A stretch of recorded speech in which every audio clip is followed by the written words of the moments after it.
नमस्कार। आज हम एक बहुत ही गहरे विषय पर बात करने वाले हैं। इसका आधार है आत्मज्ञान, जीवन का प्रकाश। ये श्रीमद् भगवद गीता की एक शिक्षा से प्रेरित है। हम कोशिश करेंगे कि समझें कि ज्ञान असल में है क्या और ख़ास तौर पर आत्मा को जानना क्यों ज़रूरी है, जैसा स्रोत में बताया गया है। बिल्कुल, और ये विषय है भी ऐसा, मतलब जो हमें अंदर तक सोचने पर मजबूर करता है। स्रोत का जो केंद्र है वो यही सवाल है, ज्ञान क्या है? और ये आत्मज्ञान मतलब खुद को जानना, ये इतना जरूरी क्यों है? हम अक्सर बाहर की दुनिया का ज्ञान तो बहुत जमा करते हैं, पर ये स्रोत कहता है जरा अंदर देखो। हाँ, और स्रोत में एक संस्कृत श्लोक भी है ना, मुझे लगता है वो इस पूरी बात का निचोड़ है। जरा उसे समझे।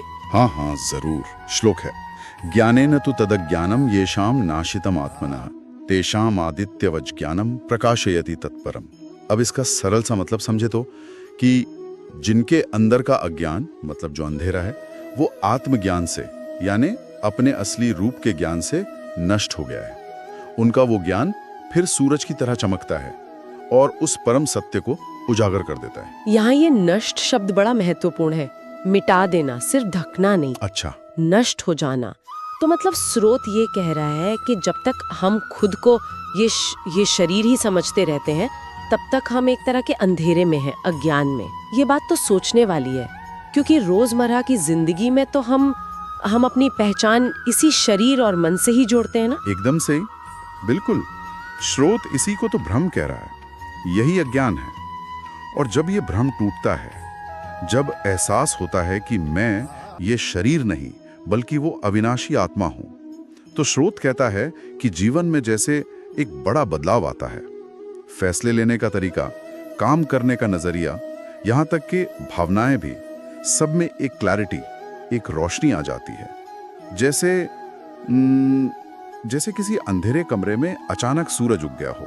ये सूरज वाली उपमा, ये सिर्फ रोशनी की बात है या इसका कोई और गहरा मतलब भी है?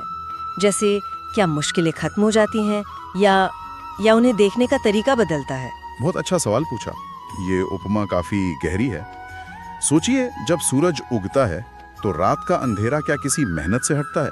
नहीं ना, वो खुद ब खुद चला जाता है। वैसे ही जब आत्मज्ञान आता है तो मन के जो भ्रम है, दुख है, मोह है, जिसे अज्ञान का अंधेरा कहा गया है, वो अपने आप ही मिटने लगते हैं।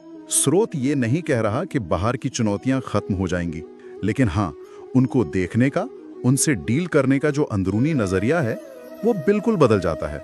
दुख महसूस होना कम हो जाता है, क्योंकि आप अपनी असली पहचान से जुड़ जाते हैं, जो स्थिर है।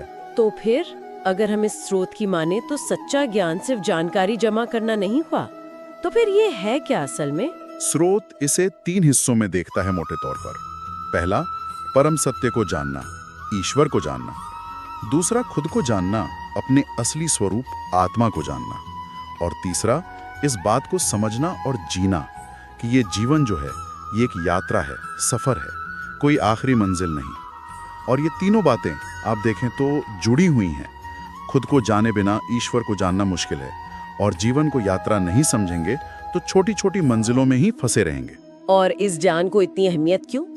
स्रोत कहता है इससे बड़ा कोई धन नहीं।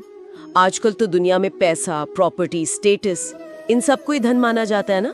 ये बात थोड़ी अलग लगती है। हाँ, बिल्कुल अलग है, और इसीलिए खास है। स्रोत इसे सबसे बड़ा धन इसलिए कहता है क्योंकि बाकी सब कुछ वो अस्थाई है, आता है जाता है। हाँ। पद, पैसा, रिश्ते, सेहत भी सब बदलते हैं। लेकिन आत्मज्ञान वो एक ऐसा प्रकाश है, एक ऐसी समझ है जो स्थायी है। हाँ।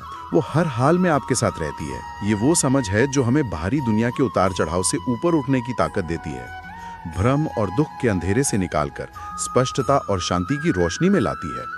इसीलिए कहा सबसे बड़ा प्रकाश। तो अगर हम सार निकालें इस पूरी चर्चा का, तो वो ये है कि अपनी असली पहचान, कि हम शरीर नहीं आत्मा है, इस सच को समझना ही अंदर के अज्ञान को मिटा सकता है। बिल्कुल, और यही ज्ञान फिर सूरज की तरह जीवन में रोशनी लाता है, स्पष्टता लाता है, जिससे फिर वो भ्रम, दुख, मोह ये सब अपने आप कमजोर पड़ जाते हैं या कहीं खत्म ही हो जाते हैं। ये एक अंदरूनी बदलाव है जिसका असर फिर बाहर भी दिखता है। सच में ये सोचने वाली बात है कि हम अपनी पहचान कहाँ ढूंढ रहे हैं, शरीर में या कहीं और। आखिर में स्रोत ने एक विचार के साथ छोड़ता है। वो कहता है कि जीवन को एक यात्रा की तरह देखो, मंजिल की तरह नहीं।